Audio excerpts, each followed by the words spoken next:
We are now on the different fungal infection in the body. So we will start first with the uppermost layer of the human body. We have the skin. So we have the surface layer mycosis.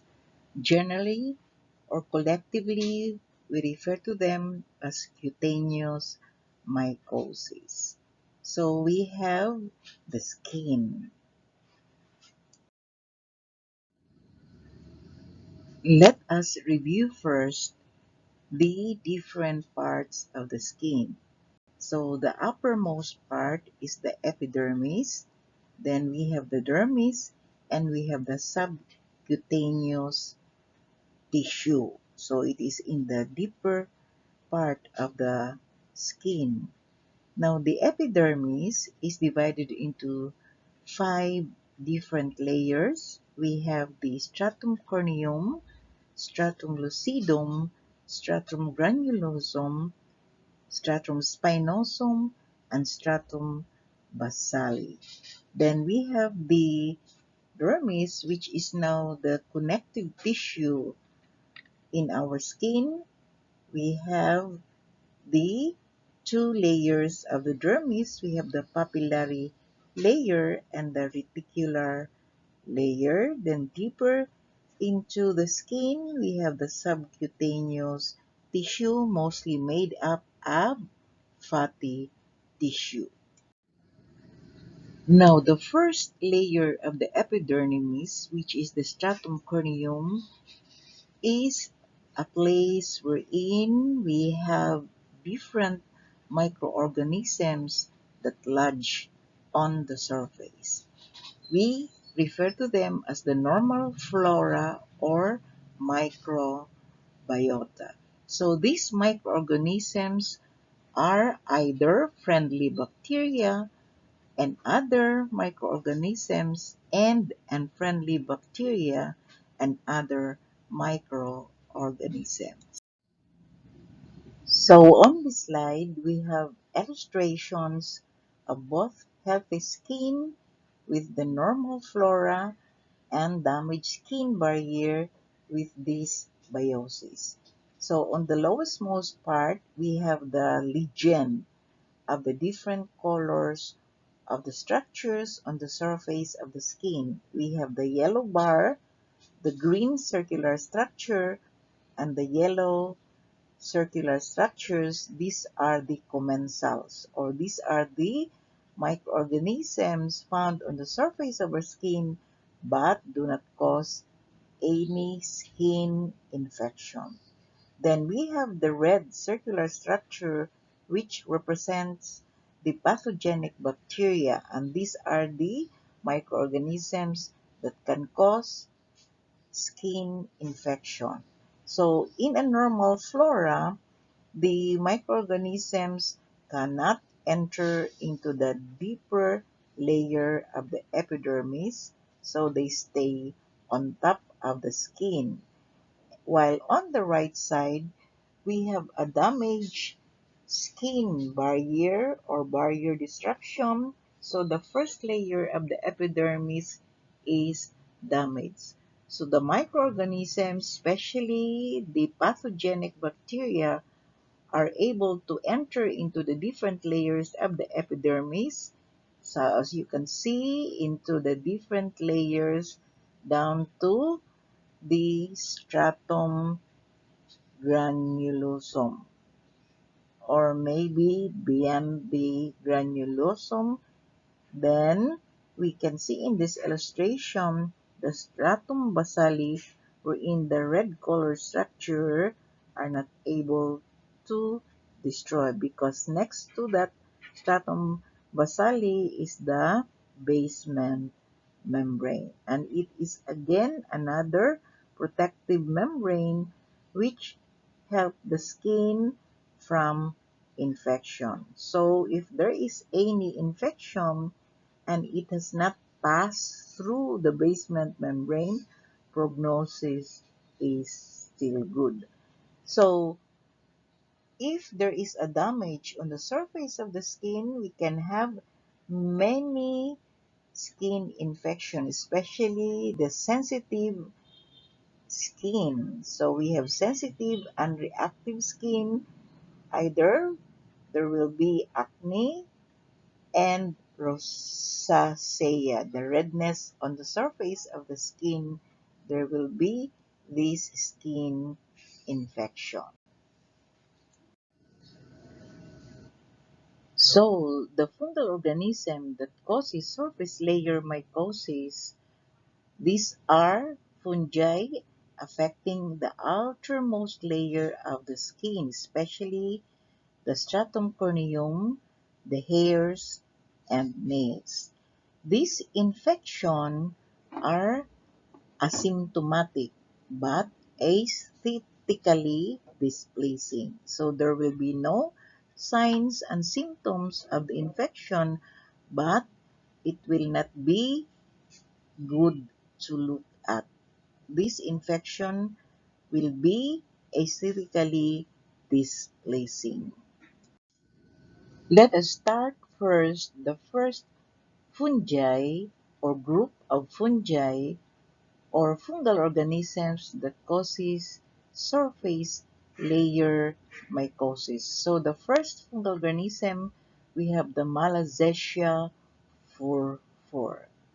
Malassezia furfur. So Malassezia furfur causes pityriasis versicolor.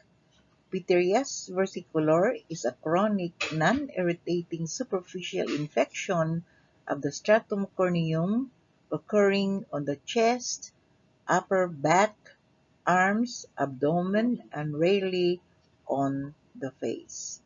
The lesions of these fungal infections are described as superficial brownish scaly areas on light-skinned persons and lighter areas on dark-skinned persons. So take note, light-skinned persons, we have a brownish scaly areas, and on a dark-skinned person, we have lighter areas. So we call them as either an or up infection. So the predisposing factors are hot and humid climate, excessive perspiration, corticosteroid use, and malnutrition. Another illustration of Malassezia furfur infection. You can see the white area of the infection that is spread throughout the back. So we can say this is the up infection.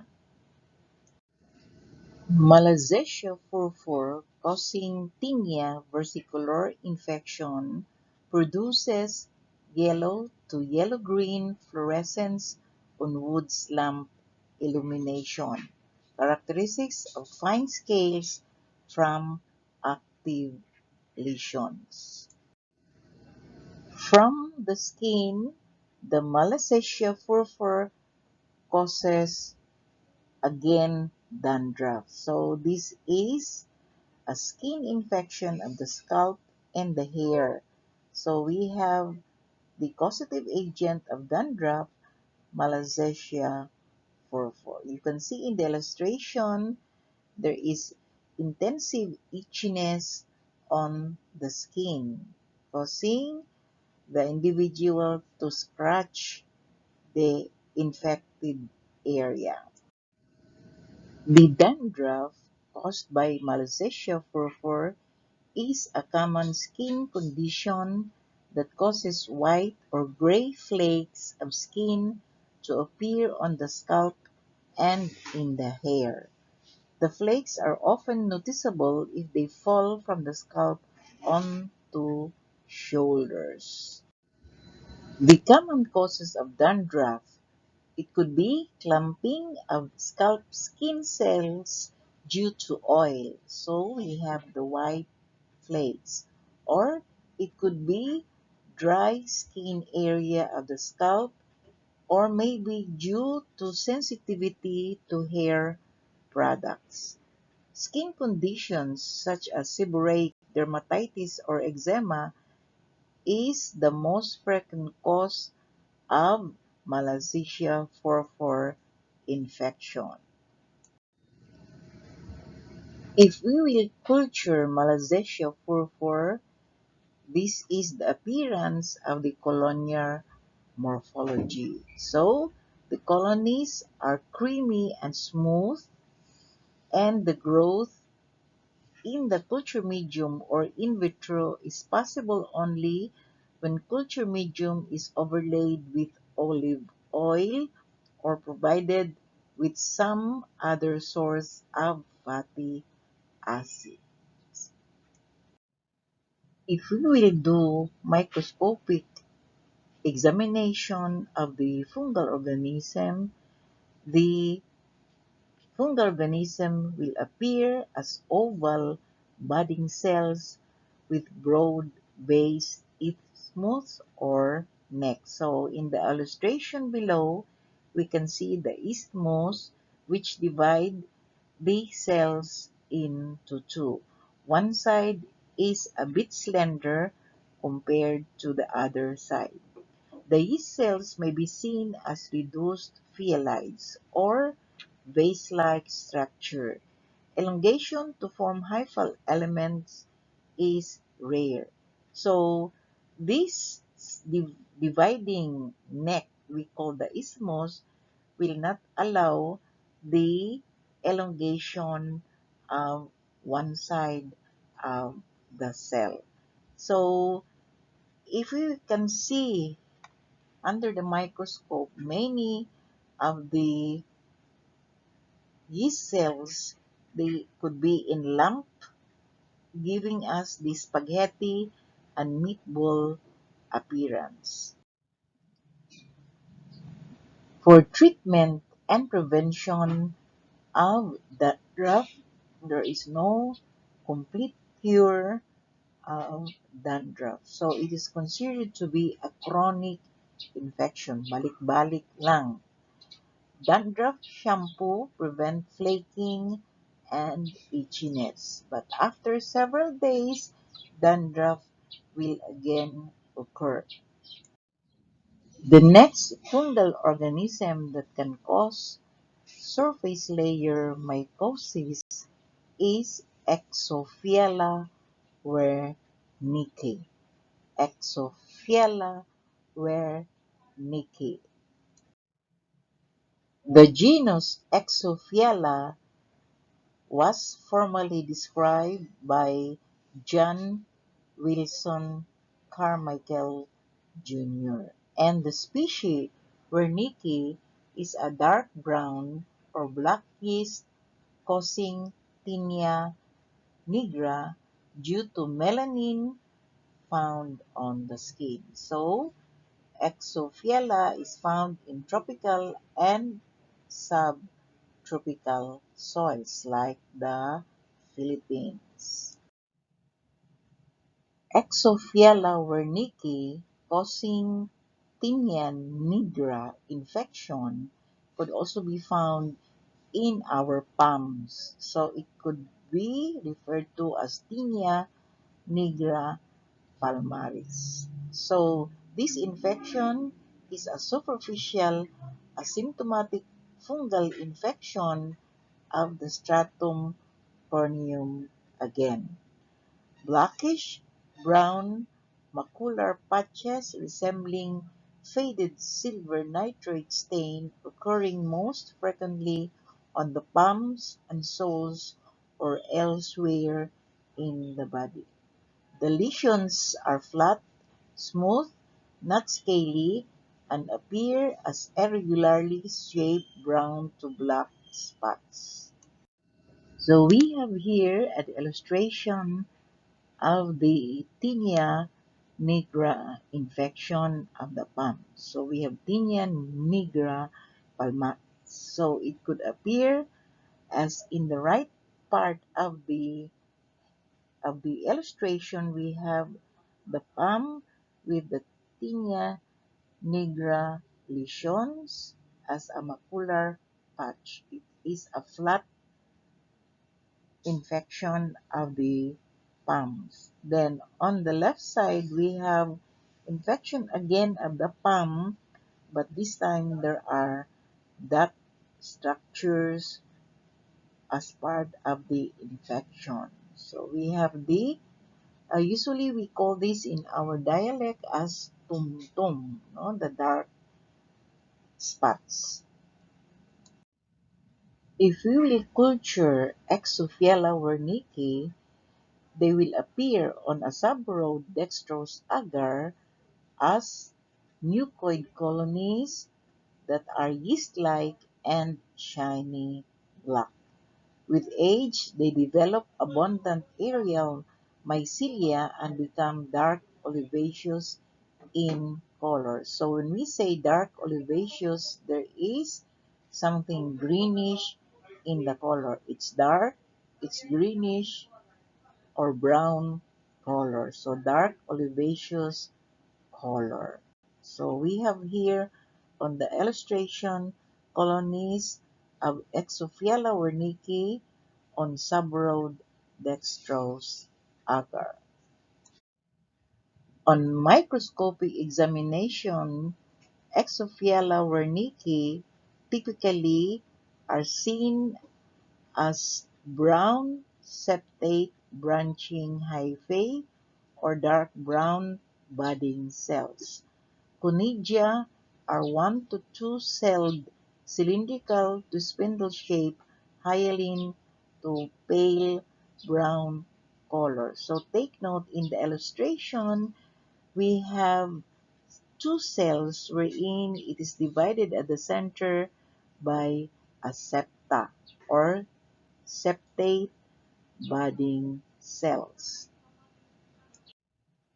For the laboratory diagnosis of the infection, we could either do a wet or permanent mount preparations. So in this preparation, we can look for olive or brown pigmented branch septate hyphae and budding yeast cells that are 1 or 2 cells. So just take note of the division of 2 cells. So we have septate cells or septate budding cells. For the treatment of the infection, we could buy commercially topical antifungal cream, miconazole, or econazole. So to recap, we have two fungal organisms that causes skin infection. We have the Malassezia furfur and Exophiala wernicke. The third fungal organisms that causes cutaneous mycosis, we have Pedraria hortei. Pedraria hortei.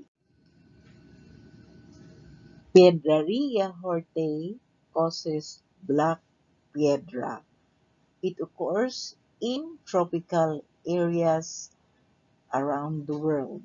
It is a fungal infection of the hairs of the scalp characterized by the formation of a small 1 to 2 mm stony hard, dark nodules distributed irregularly along the length of the hair shaft, which are felt easily by palpation.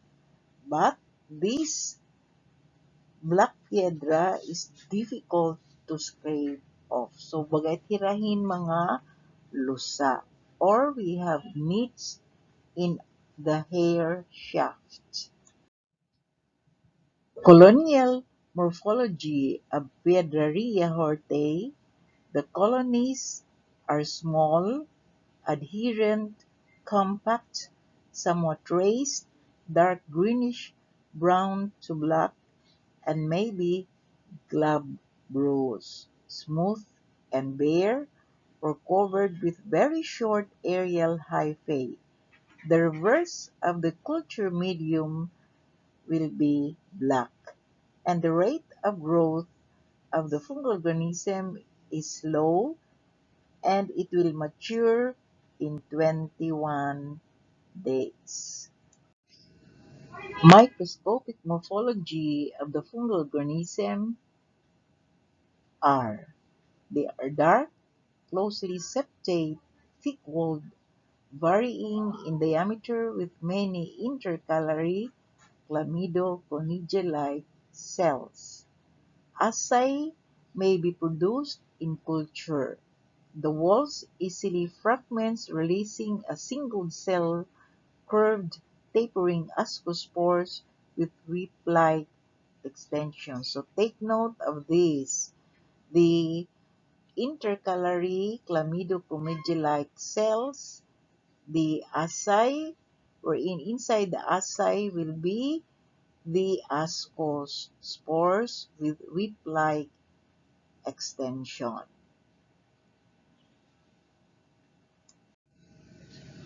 For the laboratory diagnosis, we can do again wet and permanent mound preparations, or we can collect the nodules or granules from the site of infection. And these nodules or granules could be crushed in the laboratory using KOH, and under the microscope, we should look for numerous oval asci with 2 to 8 aseptate ascospores, which are spindle-shaped or fusiform, having a filament at its pole. For the treatment of the fungal infection is to simply cut the infected hair. The fourth fungal organism that causes cutaneous roses is Trichosporon bijeli or Trichosporon cutaneum. So, Trichosporon bijeli or Trichosporon cutaneum. Trichosporum bijeli causes white piedra fungal infection or trichosporosis. This is a hair infection characterized by relatively soft white nodules located along the shafts of the hair. Usually, it involves the hairs of the beard and mustache, the scalp, and pubic region. So take note, before we have the stony hard nodule, and now we have the white soft nodules of Trichosporum bijeli. The colonial morphology of Trichosporum bijeli, they are yeast-like, at first cream-colored, moist, soft, which later becomes finely wrinkled, more adherent to agar, and the center becomes hipped and the color darkens to yellowish gray. The growth of the organism is rapid. It will mature within 5 days, and they are sensitive to cycloheximide. So, take note of this. By the way, you don't have to memorize all the colonial morphology of the fungal organisms. Just take note, no? I would like to you to take note more on the microscopic appearance of the fungal organisms rather than memorize the different characteristics of the colonies, because it will make us crazy. The microscopic morphology of Trichosporum bijeli, they are hyaline septate hyphae that fragments into oval or rectangular arthroponegia, which is 2 to 4 times 3 to 9 micrometer in size. In cornmeal, twin 80 agar at 25 degrees Celsius for 72 hours through hyphae and pseudohyphae with blastoconidia singly or in short chains are seen. The laboratory diagnosis and treatment is the same as in black pied. We have here an illustration of both infections of the hair. We have the black piedra on the left side, which is black in color. The nodule is stony hard. And on the right side, we have a white piedra infection wherein the nodule is white and soft. We have here a list of the fungal organisms that causes cutaneous fungal infection. We have Exophiala wernicki, infection of the stratum corneum, the black piedra, infections of scalp hair, and white piedra, which is again infection of the hair, of the face, the axillary region of the body, or the genital hair of the body. So, skin infection, Exophiala wernicki. We have hair infections, the black piedra caused by Pederea hortae, and the white piedra caused by Trichosporum bigeli. What is not included here is the Malassezia furfur.